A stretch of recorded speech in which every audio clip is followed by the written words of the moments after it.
aviões dos Estados Unidos seguem para a Alemanha para realizar o maior exercício aéreo da história da OTAN.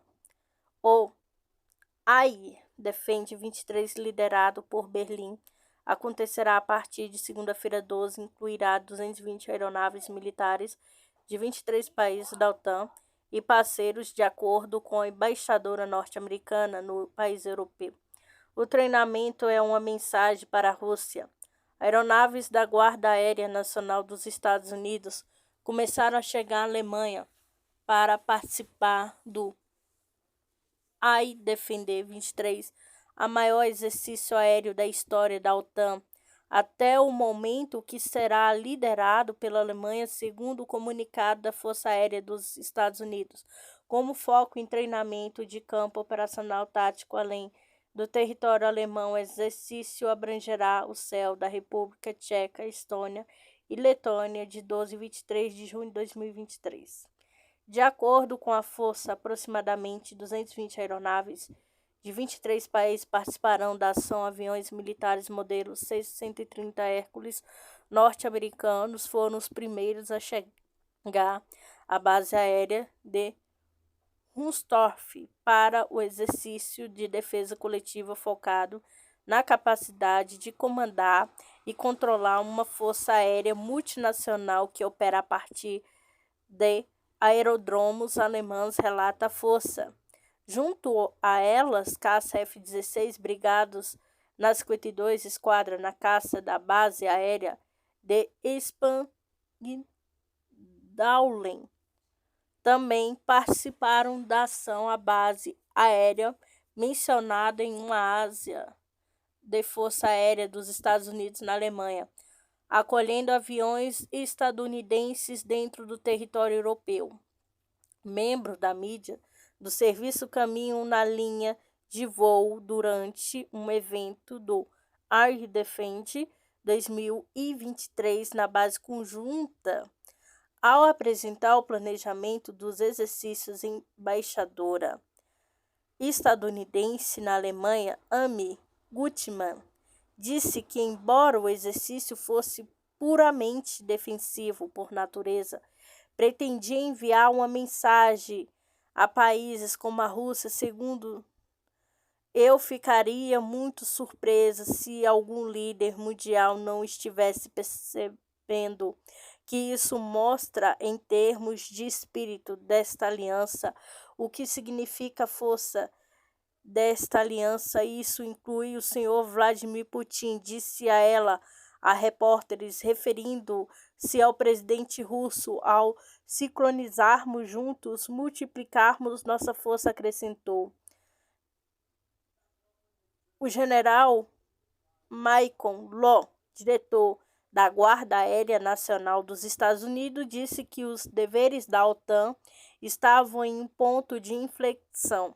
Muita coisa mudou no cenário estratégico em todo o mundo, especialmente aqui na Europa. Este exercício se concentra em complementar a presença permanente dos Estados Unidos na Europa, bem como fornecer treinamento de uma escala maior do que normalmente é realizado no continente, acrescentou o citado pela mídia. Gutmann disse que, embora não haja planos de tornar a AI Defender um exercício recorrente, a OTAN não deseja que este seja o último. Questionado sobre a possível interrupção do transporte aéreo civil durante o exercício, general alemão Igor instituiu que os planejadores fizeram tudo ao nosso alcance para evitar atrasos ao cancelamento de voos quando as férias escolares começarem em algumas regiões alemãs. Enquanto a produção cresce, a reserva de petróleo dos Estados Unidos caíram inesperadamente na semana passada. A produção de petróleo nos Estados Unidos aumentou em 200 mil barris por dia, BPD, na semana que encerrou em 2 de junho, enquanto as reservas de petróleo, excluindo as reservas estratégicas, caíram inesperadamente em 0,5 milhões de barris, segundo o resumo semanal dos dados de petróleo do Departamento de Energia dos Estados Unidos. No total, a produção de petróleo nos Estados Unidos atingiu 12,4 milhões de bpd. Na semana passada, enquanto nas últimas 4 semanas a produção de petróleo foi em média de 12,275 milhões de bpd, diz a declaração. Em março, a produção de petróleo foi de 12,7 milhões de bpd, em abril, de 12,64 milhões de bpd. Em todo o ano passado, o departamento avaliou a produção média em 11,89 milhões de bpd. Em 6 de junho, o Departamento de Energia aumentou a previsão da produção média de petróleo do país para 2023-2024 em 80 mil bpd para 12,61 milhões de bpd e 12,77 milhões de bpd, respectivamente. Ao mesmo tempo, as reservas comerciais de petróleo dos Estados Unidos caíram 0,5 milhões de barris, ou 0,3%, para 459,2 milhões. Os estoques de gasolina também aumentaram em 2,7 milhões de barris, 1,3%, chegando a 218,8 milhões, e os destilados aumentaram em 5 milhões de barris, 4,8%, para 111,7 milhões. Israel aponta a capacidade de conter qualquer arma iraniana após Teherã expor míssil hipersônico. O ministro da Defesa israelense, Yoav Gallant, afirmou na terça-feira 6, no mesmo dia em que o Irã apresentou seu míssil balístico hipersônico. Fatah, disse Israel, pode conter qualquer tipo de ameaça. O ministro israelense pôs de lado as alegações iranianas de que a nação persa havia desenvolvido um novo míssil hipersônico, dizendo que Israel terá sempre uma solução para combatê-lo. Escreve: ouço nosso inimigo se gabarem das armas que estão desenvolvendo. Para qualquer desenvolvimento desse tipo, temos uma resposta ainda melhor, seja em terra, no ar ou na arena marítima, incluindo tanto meios defensivo como ofensivo, disse Gallant durante uma visita ao Comando Norte Exército em meio a um grande exercício. Saberemos como proteger os cidadãos de Israel, como atacar nosso inimigo como um golpe esmagador. Se Deus nos livre, eles começarem uma guerra contra nós, acrescentou o ministro. Gallant se reuniu com oficiais militares seniores liderando manobras no norte de Israel como parte do exercício Mão Firme de 2 semanas das Forças de Defesa de Israel. Os exercícios estão focados em uma eventual guerra de muitos frontes com o Irã e seus representantes no Oriente Médio, como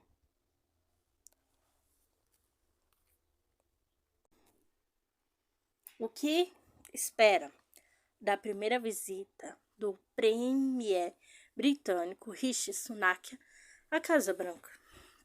O primeiro-ministro do Reino Unido, Rishi Sunak, chegou aos Estados Unidos na quarta-feira 7 para sua quarta reunião com o presidente Joe Biden, e a primeira visita oficial na terra natal de 46 presidente dos Estados Unidos, que vai durar 2 dias. Prevê-se que ajuda adicional para sustentar o regime de Kiev seja uma das prioridades da agenda, especialmente no contexto da ofensiva recentemente lançada pelas tropas da Ucrânia, em que as forças de Kiev sofreram perdas significativas. Segundo o ministro da Defesa russo, Sergei Shoigu, é esperado que as conversas de quinta-feira 8 se concentrem em presentear o presidente da Ucrânia, Vladimir Zelensky, com cada vez mais armas. Eu concordo com o secretário-geral da OTAN, lugar legítimo da Ucrânia, e na OTAN, disse recentemente Sunak, acrescentando que continuaremos apoiando a Ucrânia, não apenas agora, mas por muitos anos no futuro. Até o momento, o governo britânico já gastou cerca de 4,6 bilhões, 28,14 bilhões armando Kiev para combater contra a Rússia. Na Ucrânia, enquanto suas sanções contra Moscou desestabilizam sua própria economia, desde o fornecimento de tanques de batalha para a Ucrânia, que abriu caminho para que outros membros da OTAN seguissem o exemplo, o Reino Unido progrediu para envio de seus mísseis Cruzeiro Storm Shadow para Kiev. Além disso, a primeira fase do treinamento de pilotos de caça ucranianos para pilotar a caça F-16 será realizado no Reino Unido, informa a mídia dos Estados Unidos em maio. Durante a reunião com Biden, se espera que Sunak busque a aprovação da candidatura do secretário de Defesa do Reino Unido, Ben Wallace, como o próximo chefe da OTAN. Foi relatado que Sunak já havia levado ao tópico das nomeações de Wallace para o cargo de secretário-geral da Aliança nos bastidores da recente reunião dos líderes dos países do G7, Hiroshima, no Japão. Além das questões econômicas de interesse dos dois países, é muito provável que Joe Biden e Rishi Sunak discutam uma abordagem conjunta em relação à China. Em meio à expansão da OTAN para o Oriente do Indo-Pacífico, criando réplicas militares da aliança na região, como AUKUS e o Reino Unido, reescreveu recentemente uma revisão abrangente de defesa e segurança, rotulou a China como um desafio que define uma época. A União Europeia anuncia ação legal contra a Polônia por investigação sobre influência russa. Bruxelas teme que a nova lei possa ser usada para atingir políticos da oposição na véspera das eleições gerais da Polônia. No final deste ano, um documento será enviado na quinta-feira 8 para Varsóvia. A Comissão Europeia concordou em tomar medidas legais contra a Polônia por causa de seu controverso comitê que será encarregado de investigar suposta influência russa, disse o vice-presidente executivo da Comissão Europeia, Valdis Dombrovskis, na quarta-feira 7. Discutimos a situação na Polônia e a comissão concordou em iniciar um processo de infração enviada uma carta de notificação formal em relação à nova lei do Comitê Estadual sobre o Exame de Influência Russa, disse Dombrovskis em entrevista coletiva. A carta será enviada na quinta-feira, 7, segundo Euronews, uma carta de notificação formal e o primeiro passo de um processo de infração que pode acabar no Tribunal Europeu da Justiça, ECJ, na sigla em inglês. Se a irregularidade não for resolvida, o ECJ pode aplicar multas diárias em um Estado-membro em que se recuse a cumprir suas decisões, como foi o caso da Polônia no passado. Itamaraty lança nota e pede investigação sobre destruição da barragem de Kakhovka, na Ucrânia. O governo brasileiro emitiu nesta terça-feira 7 uma nota através do Itamaraty pedindo a investigação do rompimento da barragem de Kakhovka, na Ucrânia. Ontem, 6, o governo ucraniano pediu posicionamento da chancelaria brasileira sobre o caso. Segundo a nota emitida pelo Ministério das Relações Exteriores, hoje 7, o rompimento da barragem demonstra uma vez mais o trágico, duradouro impacto da guerra para as populações civis e também a urgência da busca do entendimento entre as partes, como vista a cessão das utilidades. O Itamaraty disse que está disposto a colaborar, inclusive, com as organizações internacionais competentes para a mitigação das consequências do incidente. Além disso, considera indispensável a apuração de responsabilidade no episódio por entidade internacional isenta independente, diz a nota do órgão. A pasta também afirmou que o chanceler Mauro Vieira realizou uma chamada telefônica com o diretor-geral da Agência Internacional de Energia Atômica, AIEA, Rafael Grossi, com quem discutiu a preservação da segurança nuclear da usina Zaporozhye. O governo brasileiro reitera seu firme apoio ao trabalho técnico desenvolvido pela AIEA. Ontem, encarregado de negócio da Ucrânia no Brasil, Anatoly Takashi, disse que esperava mais apoio do Brasil sobre o assunto. Evidente, gostaríamos de contar com a condenação do governo brasileiro contra os atos de terrorismo em massa. A embaixada informou ao governo sobre a explosão na usina de Kakhovka. Até o momento não temos um comunicado do governo brasileiro. Gostaríamos de ter um maior apoio nas situações críticas, em particular, como nessa da usina, afirmou o encarregado citado pelo Estadão. O governo russo deixou claro que a explosão veio do lado ucraniano. A sabotagem na usina hidroelétrica está relacionada com a falta de sucesso durante a ofensiva das tropas ucranianas e também para que, com a ação, Kiev conseguiria privar a Crimeia de água. Além disso, é claro que essa sabotagem estabeleceu como um dos objetivos privar a Crimeia de água. O nível de água no reservatório cai e, consequentemente, o fluxo para o canal acentuadamente reduzido, disse o porta-voz da presidência Dmitry Peskov, conforme o noticiário. Enquanto a produção cresce, as reservas de petróleo dos Estados Unidos caíram inesperadamente na semana passada. A produção de petróleo nos Estados Unidos aumentam em 200 mil barris por dia, BPD, na semana que encerrou em 2 de junho, enquanto as reservas de petróleo, excluindo a reserva estratégica, caíram inesperadamente em 0,5 milhões de barris, segundo o resumo semanal dos dados de petróleo do Departamento de Energia dos Estados Unidos. No total, a produção de petróleo nos Estados Unidos atingiu 12,4 milhões de BPD.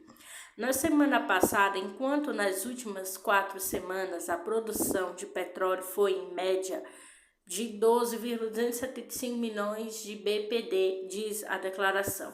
Em março, a produção de petróleo foi de 12,7 milhões de BPD.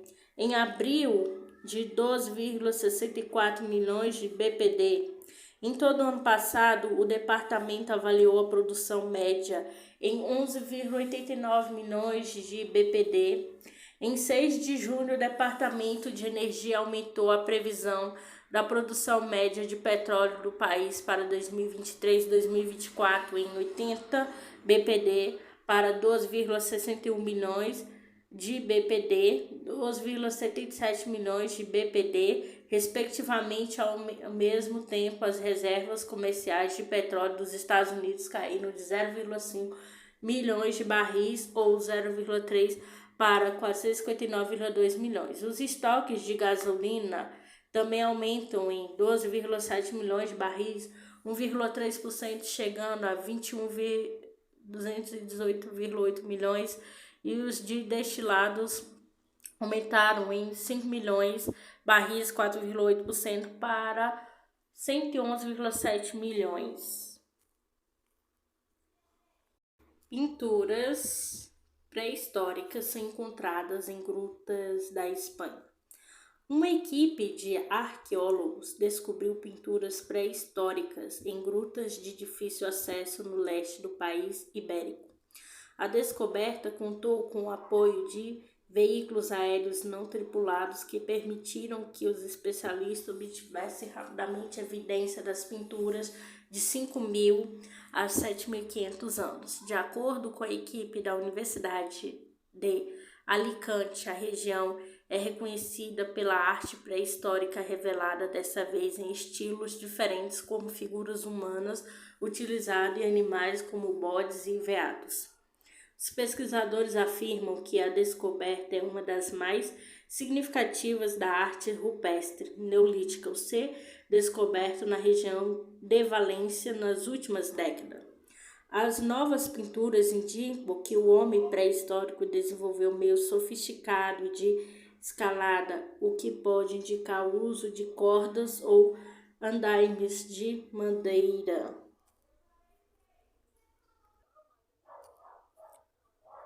Estudo revela que mesmo moribundas estrelas são capazes de gerar campos gravitacionais. Os astrofísicos detectaram ondas gravitacionais, principalmente de sistemas binários, envolvendo a fusão de buracos negros ou estrela de nêutrons. Agora, pesquisadores de uma universidade nos Estados Unidos propõem analisar um caminho anteriormente inexplorado, os turbulentos campos de detritos que cercam estrelas massivas moribundas, usando simulação de última geração. Os pesquisadores demonstraram pela primeira vez que esses chamados casulos de detritos podem emitir ondas gravitacionais detectáveis. Ao contrário dos jatos de explosão de raios gama, espera-se que as ondas gravitacionais emitidas por um campo de detritos caiam dentro da banda de frequência detectável pelo Observatório de Ondas Gravitacionais por Interferômetro, digo na sigla em inglês. Oren Gottlieb, membro do Centro de Explosão Interdisciplinar e Pesquisa em Astrofísica, Sierra, na sigla em inglês, da Universidade Northwestern, que liderou o estudo, afirmou que os casulos são um dos primeiros lugares que devemos procurar por esse tipo de fonte gravitacional. Gottlieb apresentou pesquisa durante um briefing virtual no 242 encontro da Sociedade Astronômica Americana, onde enfatizou a importância dessa descoberta para a detecção de fortes não binárias de ondas gravitacionais. As simulações realizadas por Gottlieb e sua equipe visavam modelar o colapso de estrelas massivas em buracos negros, estudando os fluxos ou jatos de partículas resultantes. Inicialmente, o foco estava em saber se o disco de acreção ao redor do buraco negro poderia emitir ondas gravitacionais detectáveis. No entanto, os pesquisadores se depararam com uma revelação inesperada. Quando calculei as ondas gravitacionais da vizinhança do buraco negro, encontrei outra fonte atrapalhando os meus cálculos. O casulo, tentei ignorá-lo, mas descobri que era impossível ignorar. Então percebi que o casulo era uma interessante fonte de onda, explicou Gottlieb. Esses casulos se formam quando os jatos colidem com as camadas de colapsos da estrela moribunda, resultando em uma bolha de detritos turbulentos energéticos. À medida em que esta bolha se afasta do jato, ela perturba o espaço-tempo, criando uma ondulação de ondas gravitacionais. Gottlieb enfatizou-se os casulos geraram ondas gravitacionais e LIGO deve ser capaz de detectá-los durante suas próximas execução. Embora os pesquisadores tenham procurado principalmente por ondas gravitacionais em uma única fonte de eventos, como explosões de raios gama ou supernovas, elas representaram um desafio para a detecção do LIGO devido à sua natureza esférica e simétrica em contraste. Os casulos oferecem uma alternativa assimétrica e altamente energética. Nosso estudo é um apelo à ação para que a comunidade científica veja os casulos como uma fonte de ondas gravitacionais, insistiu Gottlieb. Ela também destacou o potencial dos casulos como eventos multimensageiros emitindo ondas gravitacionais e radiação eletromagnética. Ao estudar esses casulos, o cientista pode obter informações valiosas sobre o funcionamento interno das estrelas, as características dos jatos e sua prevalência em explosão estrelas. Regulamentar mercado de carbono urgente, dizem debatedores. Senadores e especialistas defenderam nesta quarta-feira 7 a regulamentação do mercado de carbono no Brasil. Eles participaram de uma audiência pública da Comissão de Meio Ambiente, CMA, que debateu o projeto de lei PL 412 de 2022. O texto do ex-senador Chiquinho Feitosa, Ceará, define regras para o funcionamento do mercado brasileiro de redução de emissões MBRE. O mercado de crédito de carbono é um sistema de compensações de emissões de dióxido de carbono e outros gases de efeito estufa. Por esse mecanismo, há empresas que não atingirem suas metas de redução pode comprar créditos de carbono de quem conseguiu reduzir emissões ou preservar a floresta. Crédito de carbono. Para Antônio Cássio dos Santos, presidente do Conselho da empresa de Resseguro IRB, a regulamentação do mercado de carbono pode beneficiar diretamente a comunidade indígenas, quilombolas e ribeirinhas, desde que elas tenham as terras desmarcadas ou tituladas pelo poder público. Quem tem um pedaço de terra, ao invés de receber um dinheiro, lá na frente poderia receber um dinheiro mês a mês. Era como se criasse uma renda vitalícia para quem tem um pedaço de terra com floresta. Nós teríamos da quase miséria uma quantidade enorme de população ribeirinhas só pelo fato de ela ter um pedaço de terra. É muito mais viável do ponto de vista econômico fazer um título de crédito de carbono do que desmatar em uma coisa absurda. Quando a gente faz a conta, se não fizermos nada, os estrangeiros, na medida em que seus países foram regulamentados, a necessidade da compensação vão começar a comprar terras aqui a preço de nada, afirmou Marcos Toscano Siebra Brito, representante de Casa Civil. Disse que a Presidência da República tem orientado estudos técnicos para propor a regulamentação do mercado de carbono. Ele reconheceu, no entanto, que a definição de um texto depende de um ajuste fino entre todos os segmentos envolvidos. Os setores regulados vão passar a ter um encargo a mais. O setor produtivo vai ter que começar a pagar por nossas emissões. Um pedaço da economia vai ter que falar: o carbono tem um custo, eu vou ter que arcar com esse custo.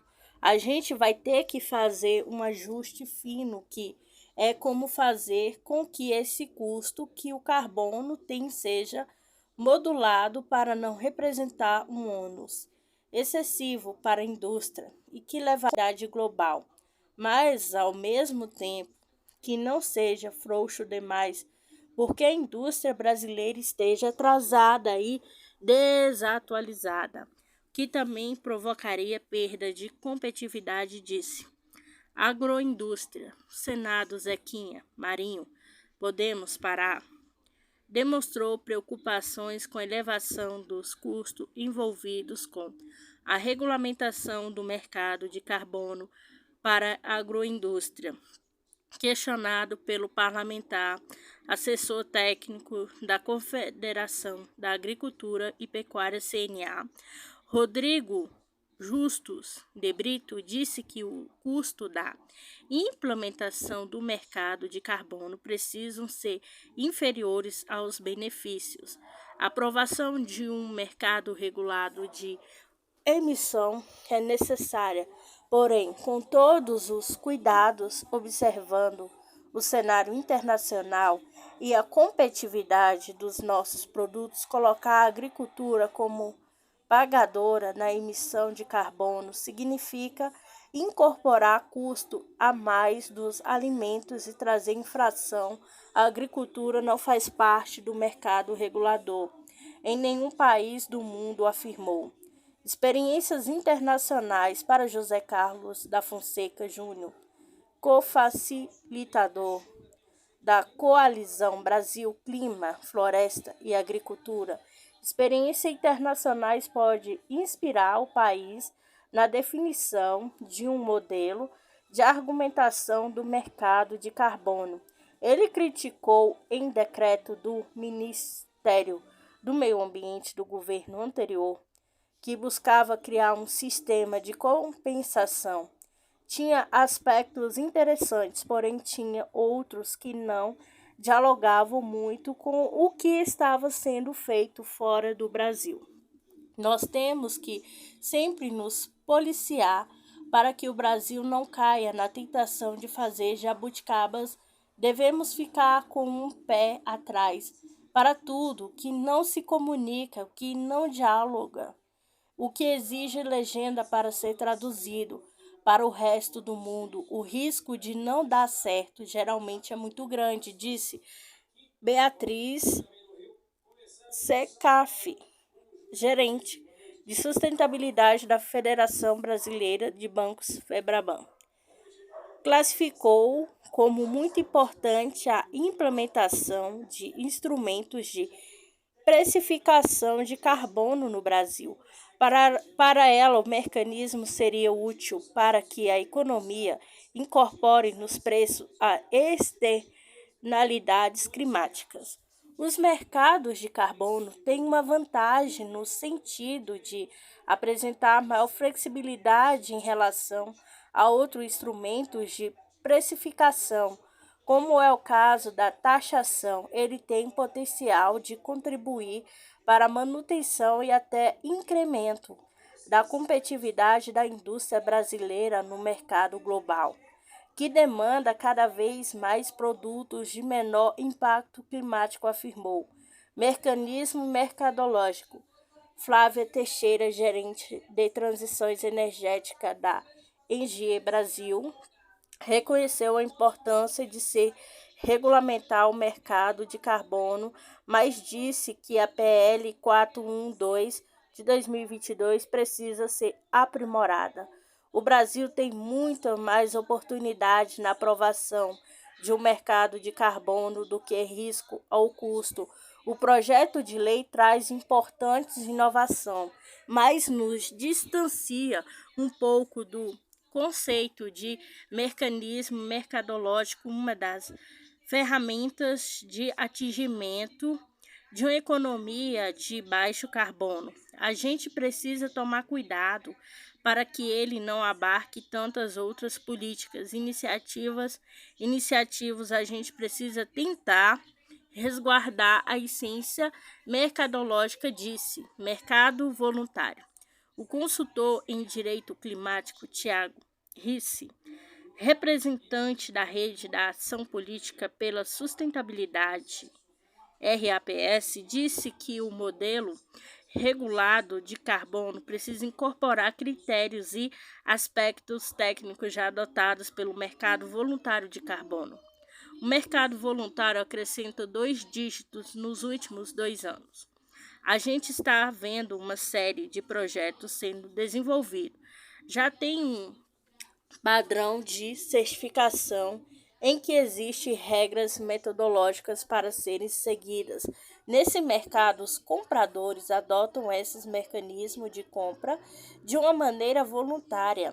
A nossa preocupação é de que, no afã de se buscar regular o mercado voluntário, possa prejudicar o andamento disso. A gente pode trazer um mecanismo de elegabilidade e aceitabilidade para que os ativos gerados no mercado voluntário possam ser utilizados em uma certa proporção dentro do mercado regulado, trazendo liquidez, disse. Compensação. O Senado Rogério Carvalho, PT, Sergipe, também participou da audiência pública. Ele afirmou que o Brasil precisa exigir de empresas estrangeiras que vendem seus produtos no país cumprimento do critério mínimo da compensação de carbono. A sua empresa só vende aqui seu carro fabricado na Europa. Se mostrar a compensação de crédito de carbono que a gente tem para vender, aqui você só vende seu aparelho de celular. Se provar que tem emissão zero, nós temos crédito de carbono para vender. Você só vende alguma coisa neste mercado. 200 milhões de brasileiros se mostra que tudo o que você está cobrando da gente, você faz, porque se você não conseguir fazer, a gente tem crédito para você comprar. Esse mercado precisa ter controlado por nós, defendeu.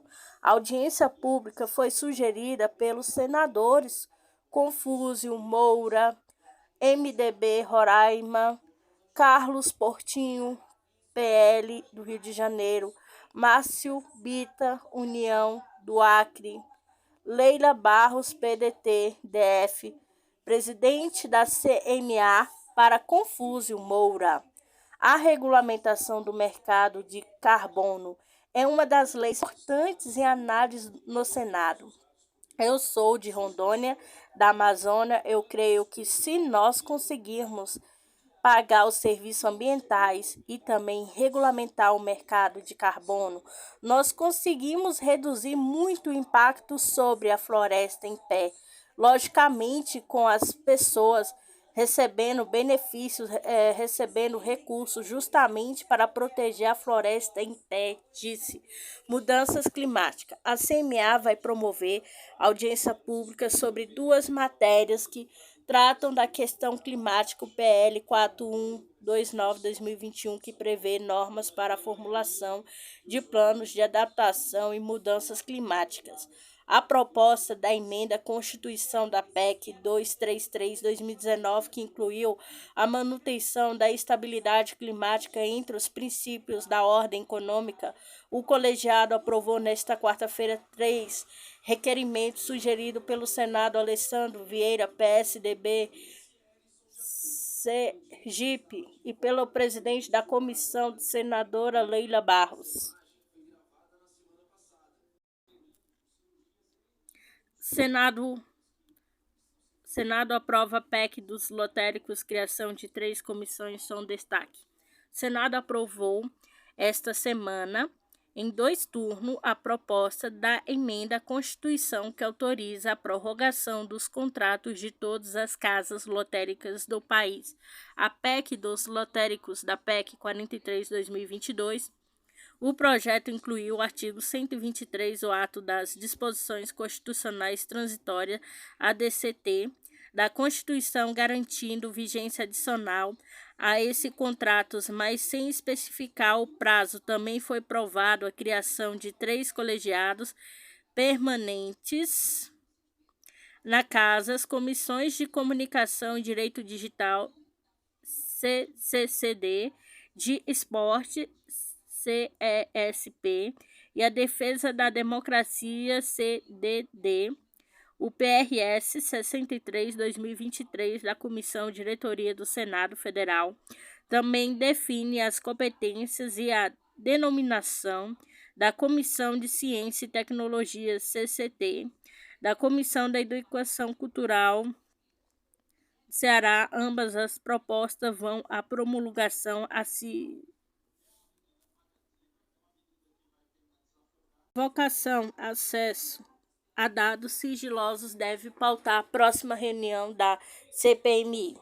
A CPMI do 8 de janeiro pode apreciar mais de 200 requerimentos na próxima semana.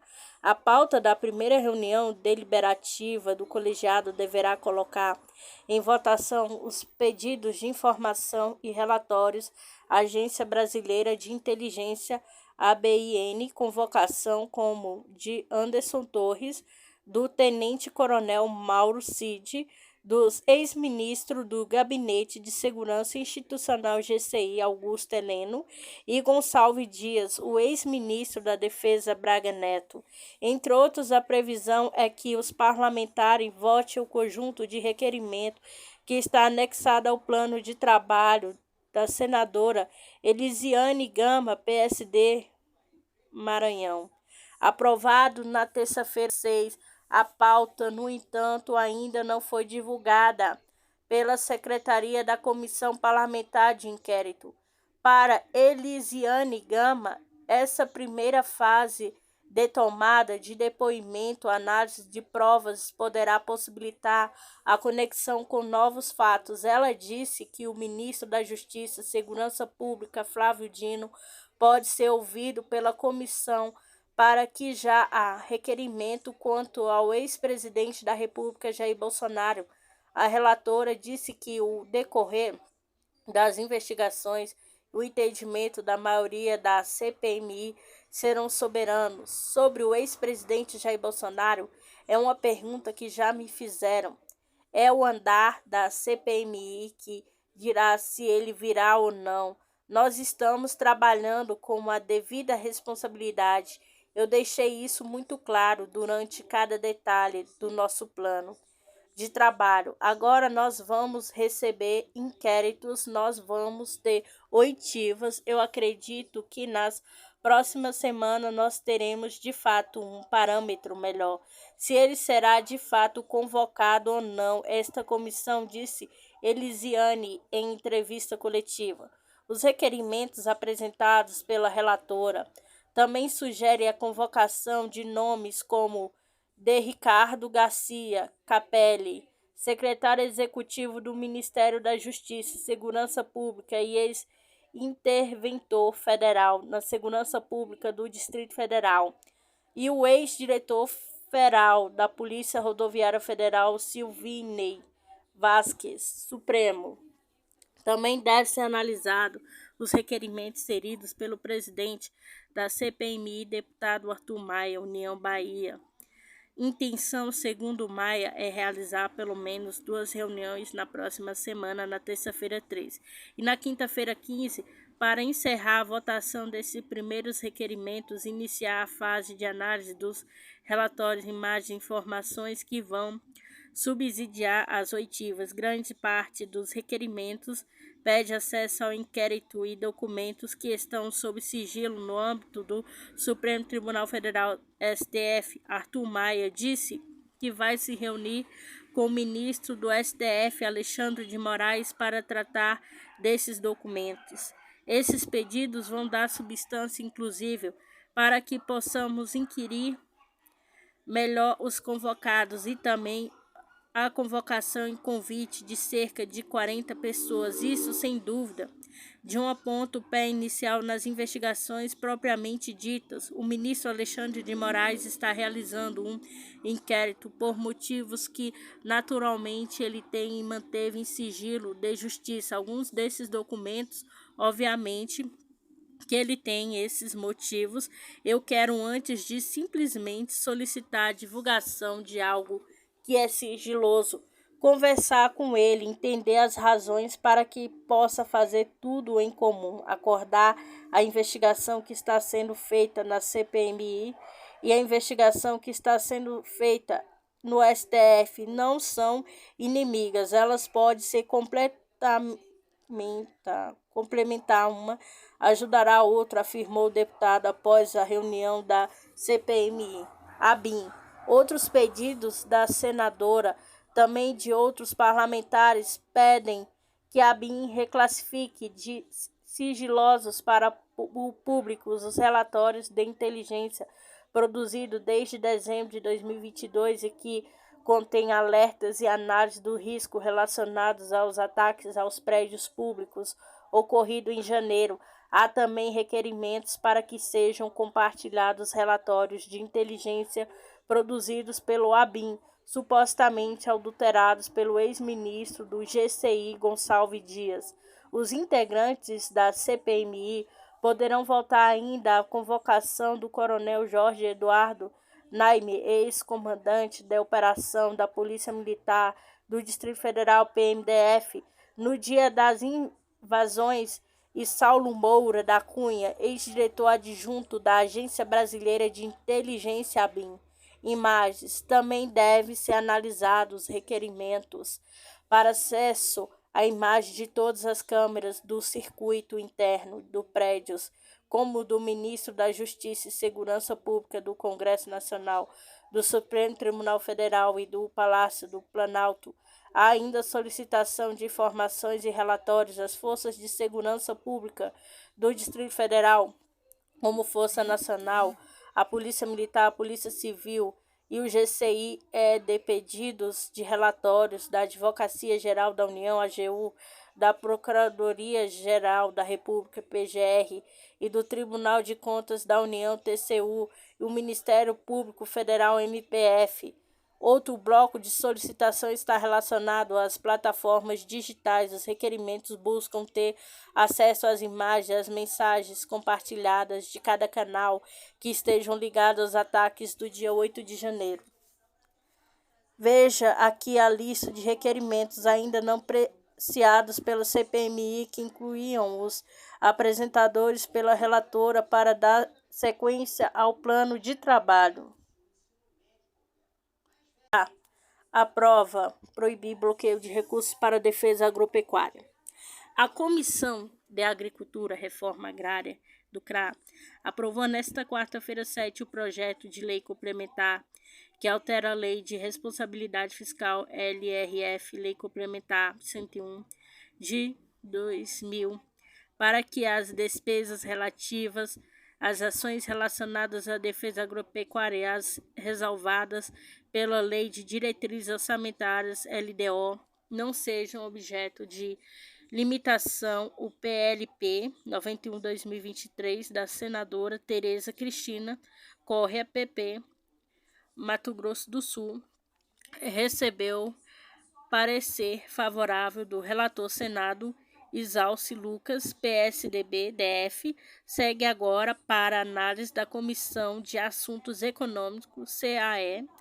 O impedimento proposto no projeto deve ser visto como mecanismo estratégico para a preservação das cadeias de valor dos produtos agropecuários para geração de renda e desenvolvimento do país, afirmou o relator. Excelência.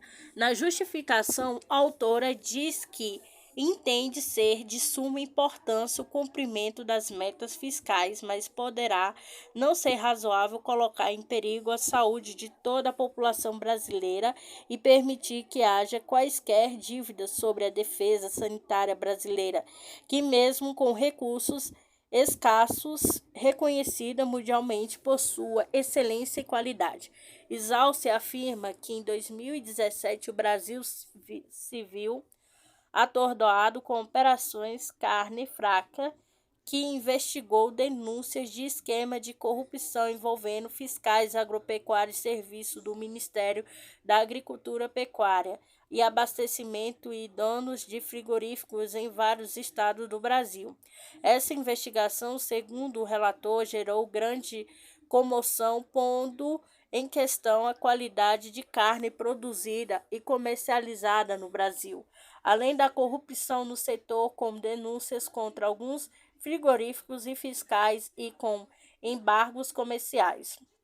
No ano passado, acrescentou o senador, o país aprovou com forte apoio do Congresso a Lei 14515 de 2022, que modernizou, fortaleceu e dinamizou a fiscalização do setor de produção de carnes. Entre as inovações dessa lei, Isalci cita a criação de programas de autocontrole dos agentes privados regulados pela defesa agropecuária, a instituição do Programa de Incentivo à Conformidade em Defesa Agropecuária, a criação da Comissão Especial de Recursos de Defesa Agropecuária e do Programa de Vigilância em Defesa Agropecuária para Fronteiras Internacionais Vigifronteiras, gestão.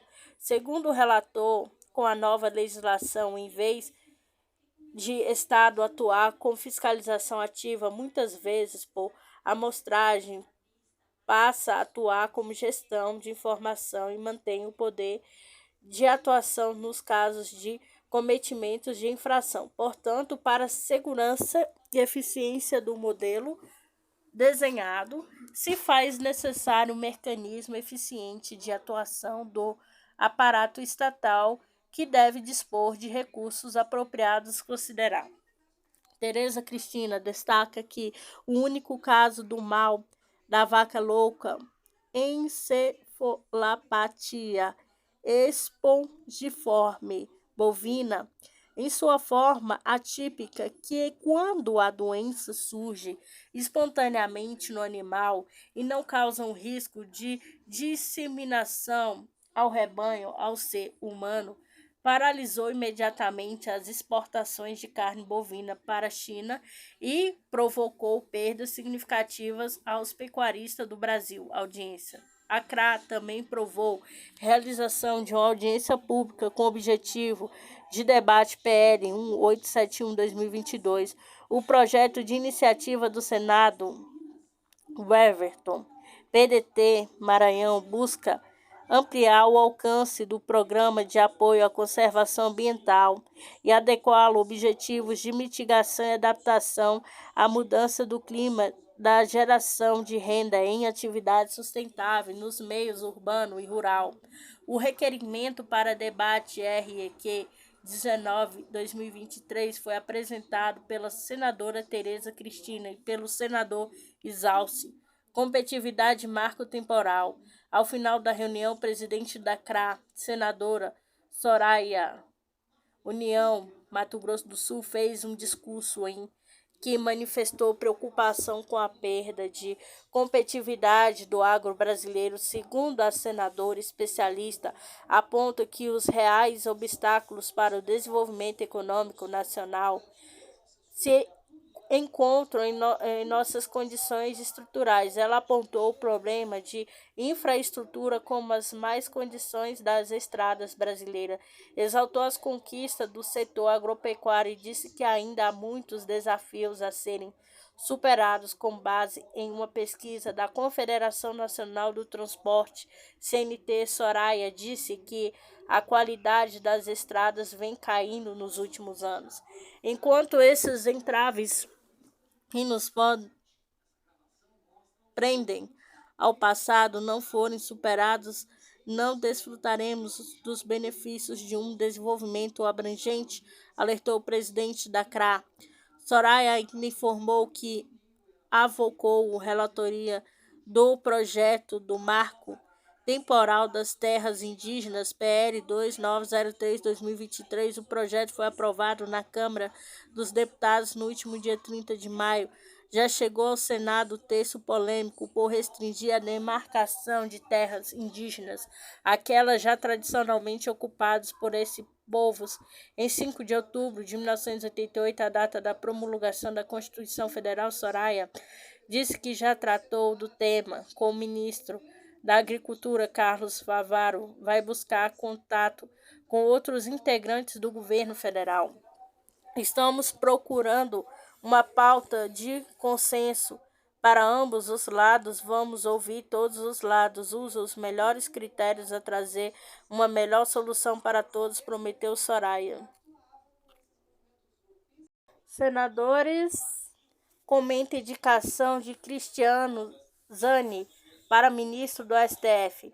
Com indicação dos advogados Cristiano Zani para o Supremo Tribunal Federal, STF, a Corte aguarda a sabatina do indicado e as votações na Comissão de Constituição, Justiça e Cidadania, CCJ, e no plenário do Senado. Para se resultado for positivo, voltar a atuar como o número total de integrantes indicado pelo presidente Luiz Inácio Lula da Silva, ser aprovado pelo Senado, ocupará a vaga deixada pela apresentadoria do Ministério Ricardo Lewandowski. Senadores comentaram a indicação. No Ceará, especialista pede que novo cálculo de merenda não reduza recursos. Em audiência pública, nesta quarta-feira 7, na Comissão de Educação Ceará, especialistas advertiram que a nova fórmula de cálculo da complementação da União para a merenda escolar não pode resultar em perdas de recurso para nenhuma rede de ensino. A comissão analisa a PL 1751/2023, que trata do assunto. O projeto faz mudanças no Programa Nacional de Alimentação Escolar, PNAE, Lei 11947 de 2009, para determinar que o cálculo do valor per capita da merenda da educação básica também leve em consideração indicadores socioeconômicos das redes escolares e a capacidade de financiamento das prefeituras e dos governos estaduais distrital. Hoje os valores são diferenciados por etapas e modalidade de ensino, assim como por redes. Mariana Santarelli, do Observatório da Alimentação Escolar, chamou atenção para o fato de que a mudança pode levar a um remanejamento dos repasses do PNAE para os estados e municípios, resultando em perda de recursos para alguns entes da federação. Para ela, o ideal seria que o fator socioeconômico viesse no texto como uma parcela complementar, sem afetar o valor base atual. Mariana Santarelli também é coordenadora da FIAM, Organização pelo Direito Humano e a Alimentação e a Nutrição Adequadas no Brasil. Essa proposta não traz recurso a mais, ou seja, trata apenas de redistribuição importante e não aconteçam perdas, porque hoje o repasse, mesmo para município de maior porte, ainda é muito pequeno. Para se ter uma ideia, o repasse é feito para os 200 dias letivos. Se pegarmos o valor atual per capita de 0,50 do ensino fundamental e médio, a gente tem aí um repasse por aluno de 100 por ano, que é muito pouco, menos do que isso. Para alguns municípios que vão acabar perdendo, seria um retrocesso do ponto de vista da garantia de direitos.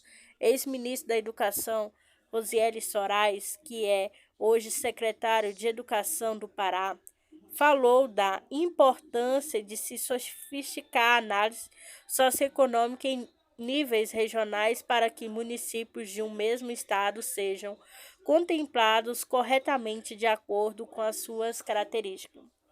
A política não deve ser construída tirando de quem tem. Se você olhar dentro de São Paulo, de Minas, são estados que até têm arrecadação importante, mas têm regiões como cidades paupérrimas que precisam muito de ajuda. Precisamos ter o fator redistributivo, mesmo dentro de estados risco, que podem ter sim a necessidade de um fator distributivo e forte orçamento.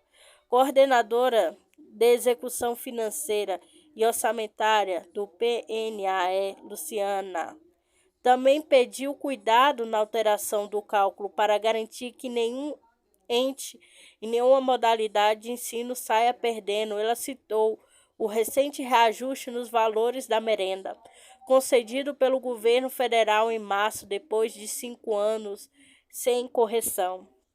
Ponto de partida onde a gente está hoje, lembrando que tivemos reajuste, o que o nosso orçamento está em 5,4 bilhões, seria necessário aumentar o orçamento. Aí entra todo o aspecto da análise fiscal para cada nova despesa criada no orçamento federal. Precisamos de um estudo de impacto orçamentário e financeiro no ano em que haverá o aumento da despesa e nos 2 seguintes, conforme LRF, Lei de Responsabilidade Fiscal, preconiza. Luciana Também argumentou a favor de uma mudança do texto do PL 1751/2023 para que seja retirado o prazo de efetivação da nova metodologia de cálculo. O texto determina a implementação até 1º de janeiro de 2025. Segundo ela, o Fundo Nacional de Desenvolvimento da Educação, FNDE, que gera PNAE, que já iniciou a discussão para incorporar o fator socioeconômico na distribuição dos recursos da merenda escolar, porém o processo deve ser mais longo. A proposta é criar uma rede consolidada com a participação social que busque a equidade da alimentação escolar, não só do PNAE. Vamos precisar de um debate muito robusto, como especialistas, como acadêmicos, com a própria sociedade civil, com a participação ativa de todos os envolvidos, com uma oferta de alimentação escolar, segurança alimentar.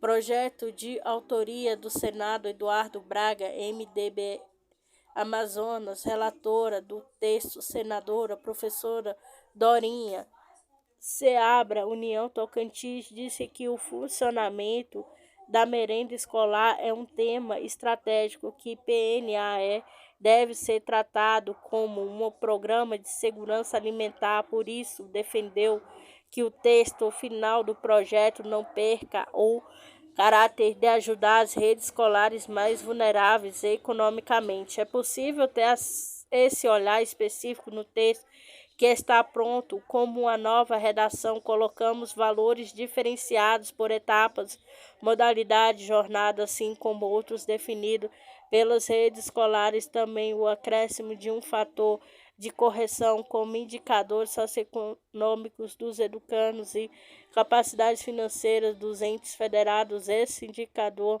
socioeconômico será calculado conforme os dados apurados pelo INEP, Instituto Nacional de Estudo e Pesquisa Educacionais do Âncio Teixeira, fazendo indicação de quem deve coordenar. Os debatedores também questionaram a ausência de um fator de correção anual dos valores do PNAE para que a verba não sofra com a inflação. Antes de 2023, o último reajuste havia sido feito em 2017. A senadora Dorinha antecipou, porém, que esse tema não deve entrar no escopo do projeto. A audiência pública foi conduzida pelo senador Exalci Lucas, PSDB-DF. Também participaram da reunião Vilma de Brito, presidente da União Nacional dos Dirigentes Municípios de Educação do Espírito Santo, José Valdivino de Moraes, secretário executivo da Confederação Nacional dos Trabalhadores em Educação, CNTE. Mercenários de Taiwan. Sobrevivente conta que seu pelotão ucraniano foi aniquilado 2 vezes. Mercenário taiwanês que participou dos combatentes do lado de Kiev disse que o seu pelotão foi quase completamente destruído por 2 vezes, escreveu Taiwan News. A mídia informa que o homem serviu Nacional de Defesa Territorial da Ucrânia, entretanto, sem indicar onde exatamente. De acordo com o mercenário, seu pelotão foi aniquilado 2 vezes e ele foi o único membro a sair ileso. Além disso, ele observou que sua unidade não lutou na zona de guerra mais mortal. Entretanto, de acordo com ele, a sua unidade teve uma taxa de baixas de 50% e 20% de seus companheiros foram mortos nos combates. A mídia aponta que, de acordo com o mercenário, mesmo os soldados mais experientes podem entrar em pânico e perder o raciocínio e capacidade de lutar por causa do medo. Muitos que queriam experimentar a emoção da guerra tiveram seu entusiasmo esmorecido. Para aqueles que esperavam ver um exército de primeira classe, ele disse que este não é um exército moderno da OTAN, com forte logística e apoio. O mercenário declarou que, longe de parecer um filme, um soldado de infantaria deve lutar na lama do campo de batalha. Tudo que você tem está cheio de caos, sujeira e tristeza, exaustão, dor e etc. No início de novembro de 2022, a representante oficial do Ministério das Relações Exteriores russo, Maria Zakharova, disse que mais de 8.000 mercenários chegaram à Ucrânia. A maioria deles são da Polônia, Estados Unidos e Canadá e Romênia e Reino Unido, apesar do fato de o mercenarismo ser proibido em muitos países. Gabinete de Kennedy Jr. Conflito na Ucrânia e alimentado pela indústria militar dos Estados Unidos. O conflito armado na Ucrânia é alimentado artificialmente pelos interesses da indústria armamentista dos Estados Unidos e pelo sentimento militarista da administração nacional, afirma o gabinete do candidato democrata presidente dos Estados Unidos, Robert Kennedy Jr., sobrinho do 35º presidente John Kennedy. Este conflito é, em grande parte, artificial e alimentado pela indústria de defesa dos Estados Unidos, neoconservadores e sentimentos militaristas no estabelecimento da política externa, disse o gabinete. Eles acrescentam que, em caso de vitória nas eleições, o presidente Kennedy Jr. vai concentrar seus esforços em iniciativas de paz. Além disso, o candidato pretende entrar em diálogo com a Rússia sobre novos acordos de controle de armas em nome do desarmamento gradual de todos os países. Em suas palavras, os Estados Unidos tiveram um papel importante ao incitar a Rússia a lançar uma operação militar especial, provocando com movimentos hostis desde a década de 1990. O político norte-americano acredita que, no momento em que os Estados Unidos deixarem de seguir o caminho da escalada deliberada do conflito ucraniano e começarem a buscar a paz, a Rússia vai mostrar sua disposição de se comprometer a fazer a paz. Tal paz, de acordo com Kennedy Jr., respeitaria a soberania ucraniana, bem como os interesses de segurança russos. Não é a primeira vez que Robert Kennedy enfatiza o papel destrutivo dos Estados Unidos no conflito na Ucrânia na segunda-feira 5. O candidato presidente democrata enfatizou que Washington deveria encerrar seus programas de armas biológicas em todo o mundo, incluindo na Ucrânia, bem como convocar outras nações para resolver esse problema. Um dia antes, em 4 de junho, ele culpou os Estados Unidos por prolongar intencionalmente o conflito na Ucrânia, que já matou milhares de pessoas buscando cumprir uma missão geopolítica. A Rússia lançou uma operação militar especial na Ucrânia em 24 de fevereiro de 2022 para proteger as pessoas que foram submetidas a abusos, genocídio pelo regime de Kiev. Por 8 anos, o presidente russo Vladimir Putin destacou que a operação especial foi uma medida forçada que a Rússia se viu obrigada a tomar porque não lhe deu a possibilidade de agir de outra forma, uma vez que foram criados riscos à segurança que não poderiam ser tratados. De acordo com o líder russo, Moscou, durante 30 anos, tentou concordar com a Organização do Tratado do Atlântico Norte, OTAN, sobre os princípios de segurança na Europa, mas eles só responderam com mentiras clínicas ou com tentativas de pressão sobre a Rússia. Enquanto a Aliança Atlântica se expandia e se aproximava cada vez mais das fronteiras russas, apesar dos protestos de Moscou, lembrou Putin.